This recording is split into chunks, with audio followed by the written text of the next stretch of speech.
này không có ai trả tiền cho bố mẹ tôi không có ai cho tiền luôn đấy là hai nữa. Đừng lắm mà đi về đi. Cô đưa bà này đi về đi. Bao nhiêu năm cũng sinh được con. Đi đi. Đã bảo không lấy đi. Đi về đi. Không bây giờ bà kia đi về rồi. Đi về đi. Đi. Cô đưa ông này đi về đi.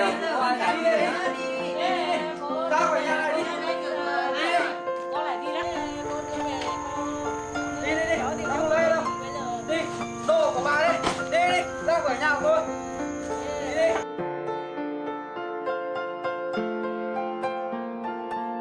LinDa rose from the wooden chair, her body still heavy with exhaustion, but her spirit stabilized by the kindness she had just received. She softly thanked the woman, a thank you that was both grateful and tinged with the pain of not knowing if they would ever see each other again.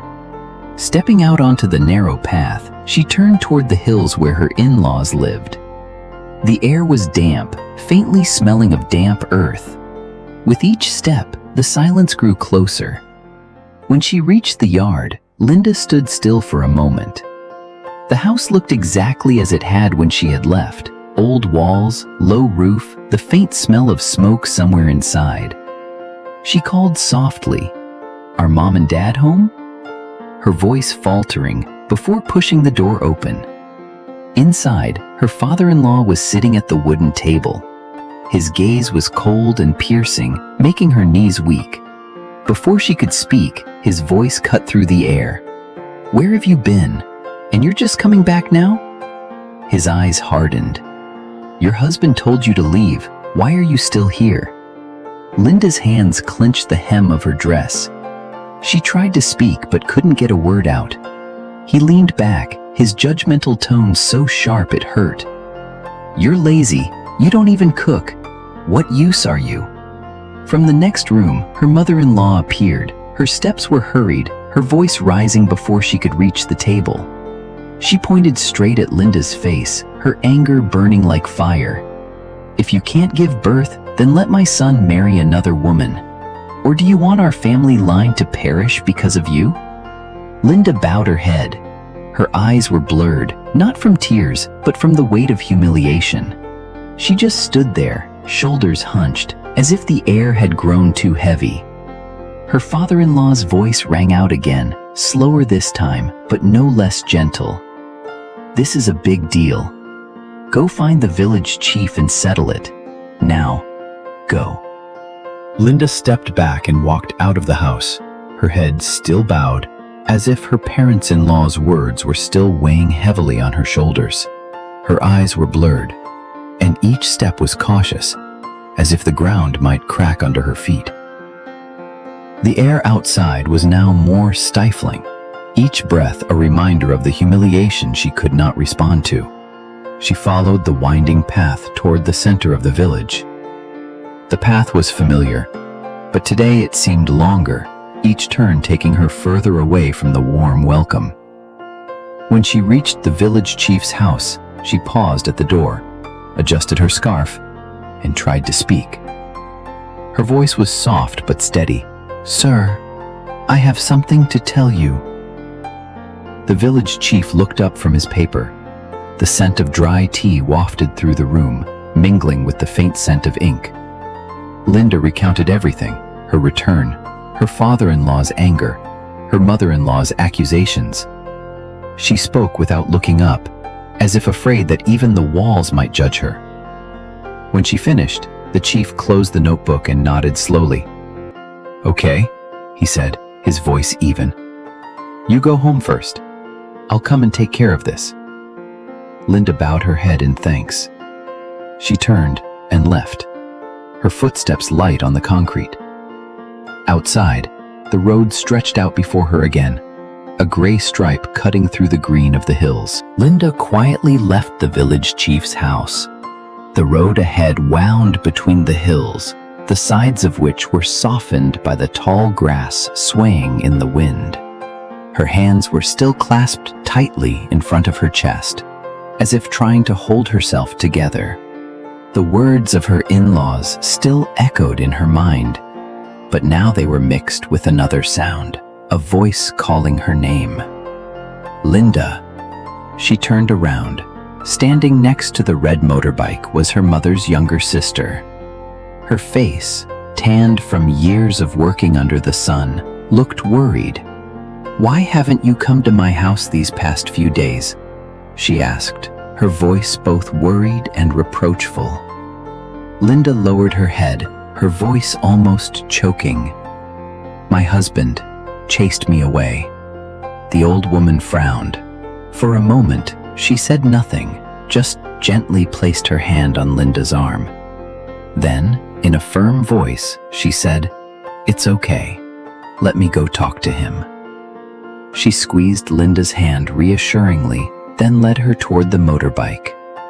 As the two women walked down the narrow path, one leading, the other following, both carrying the silent hope that maybe something could be mended. The motorbike stopped in front of an old wooden house.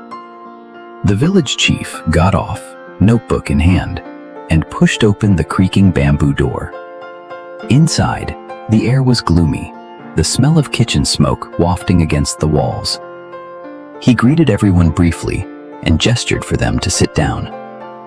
One by one, the whole family gathered: father-in-law, mother-in-law, husband, LinDa, and her aunt, who had brought her here. They sat in a loose circle, their legs crossed on low stools, each with their own worries. The village chief's voice broke the silence first. "Let's begin. I want to understand why this happened. Tell me, why did you send your wife away?"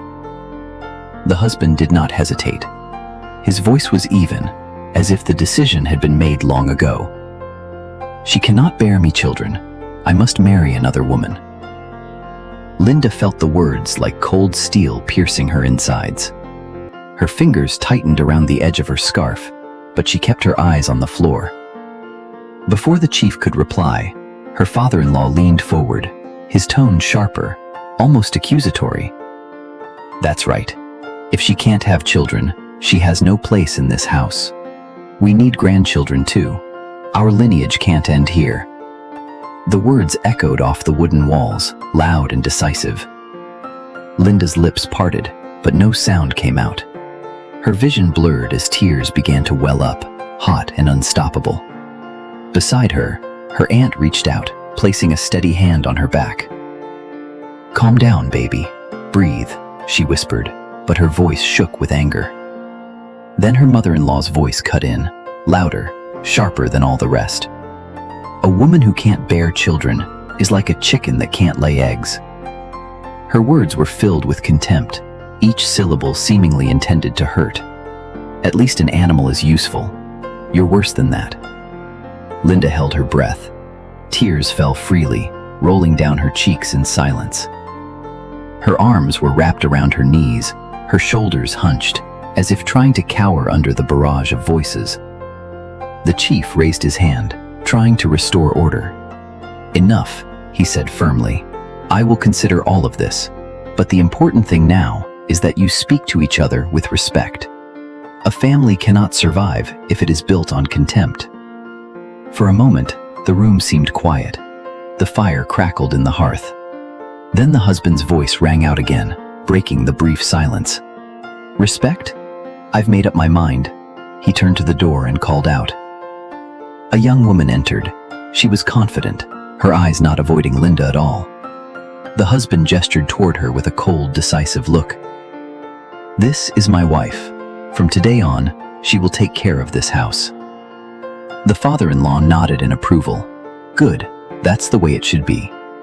The mother-in-law smiled, her voice filled with joy. "Finally, someone has given us a grandson." LinDa's heart pounded in her chest. Her ears rang. She looked from sympathy, but found none.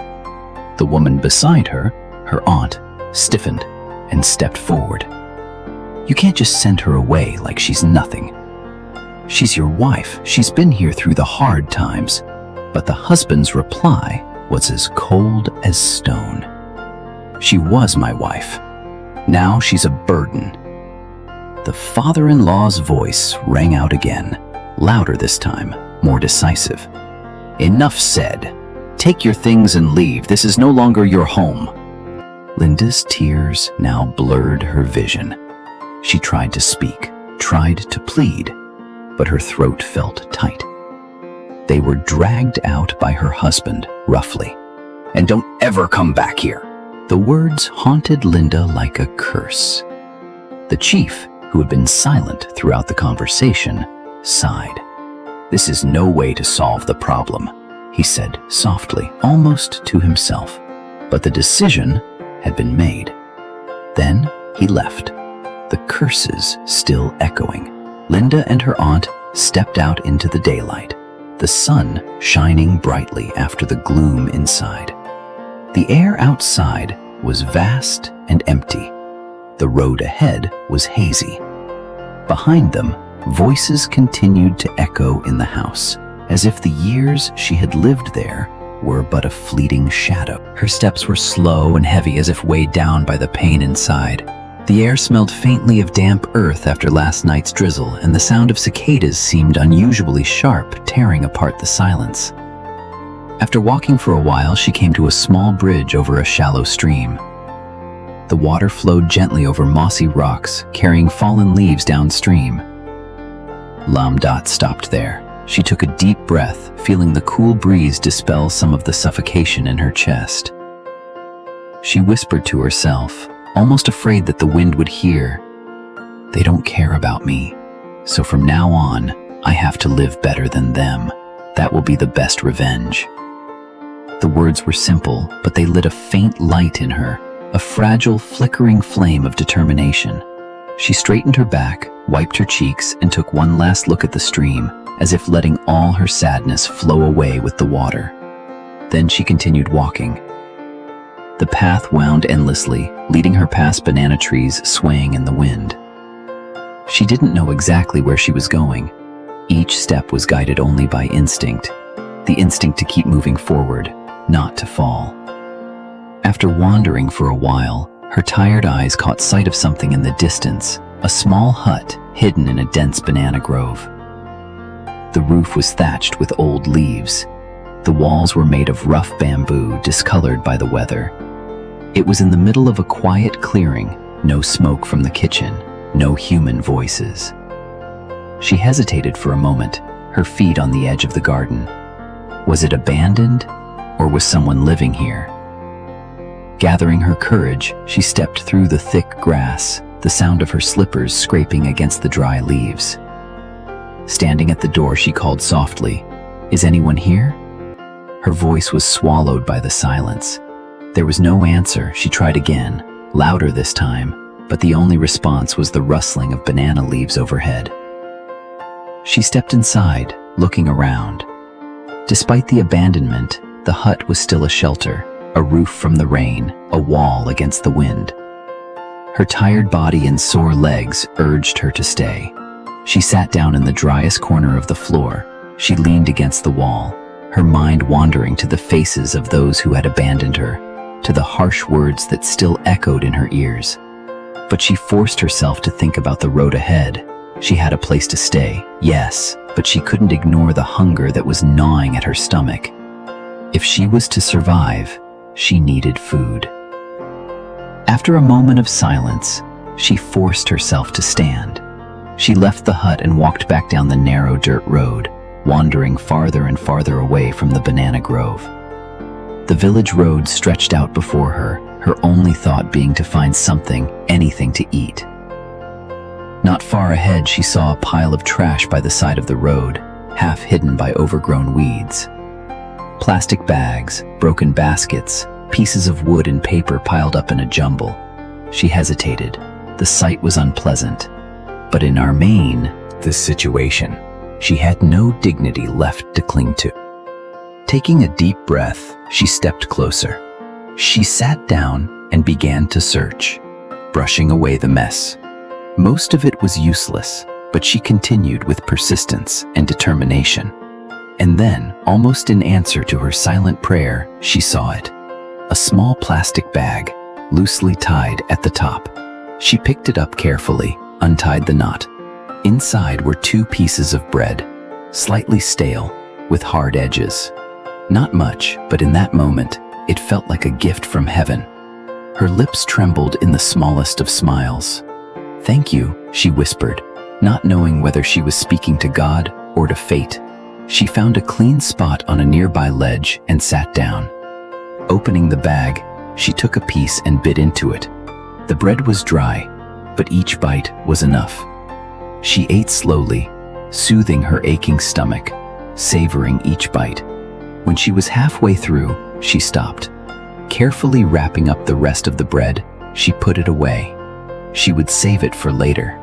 She didn't know when she would find food again. She stood up and began searching again, this time for anything that might be useful in the days ahead. Among the broken objects, she discovered a large woven bag. She dusted it off and slung it over her shoulder. Next, she picked out a few smaller items. She put each one into the bag, the weight gradually weighing down on her. When she was done, she looked back at the path she had come, then toward the hut. The midday sun poured down, making the road ahead sparkle. LinDa's shoulders ached under the weight of her bags, each step dragging her tired legs. The silence, broken only by the sound of an approaching engine.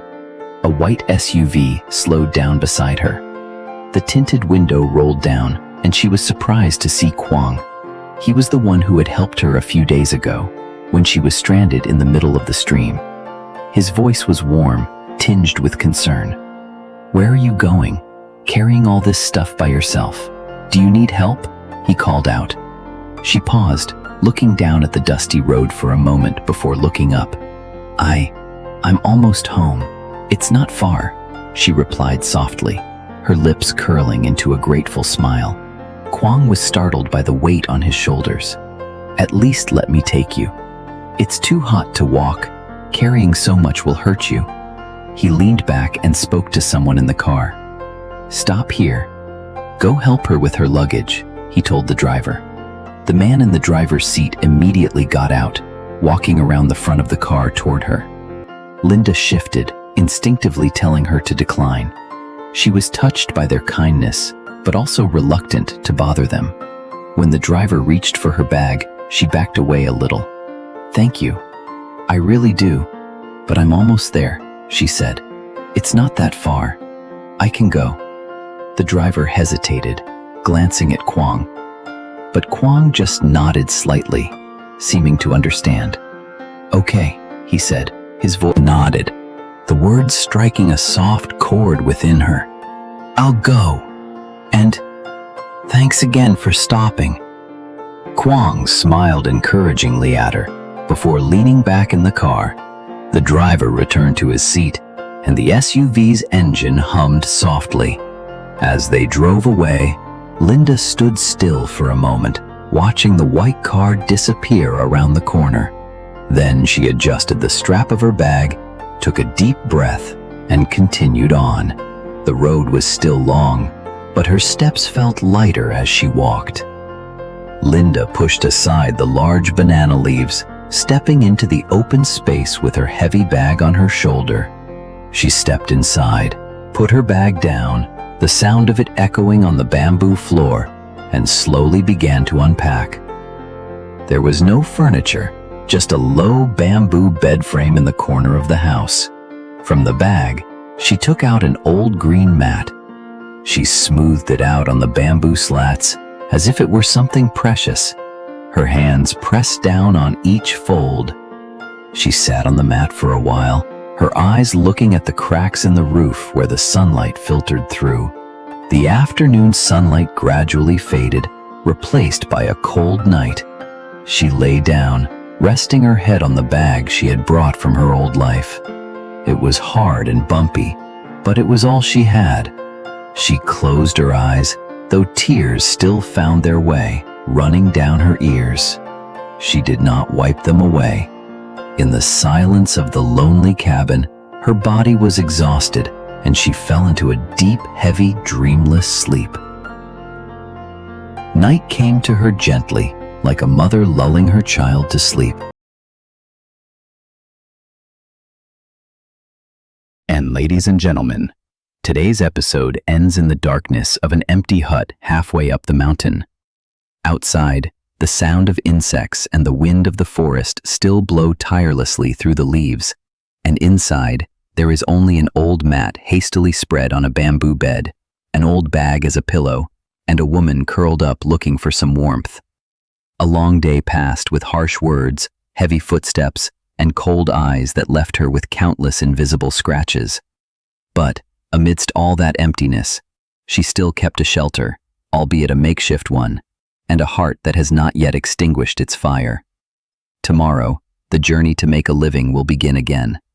There will be long roads, unexpected challenges, and times when she has to rise from her own pain. But like a flickering light that still burns in the dark, LinDa will continue to move forward, because she knows, as long as she keeps moving, there will still be hope.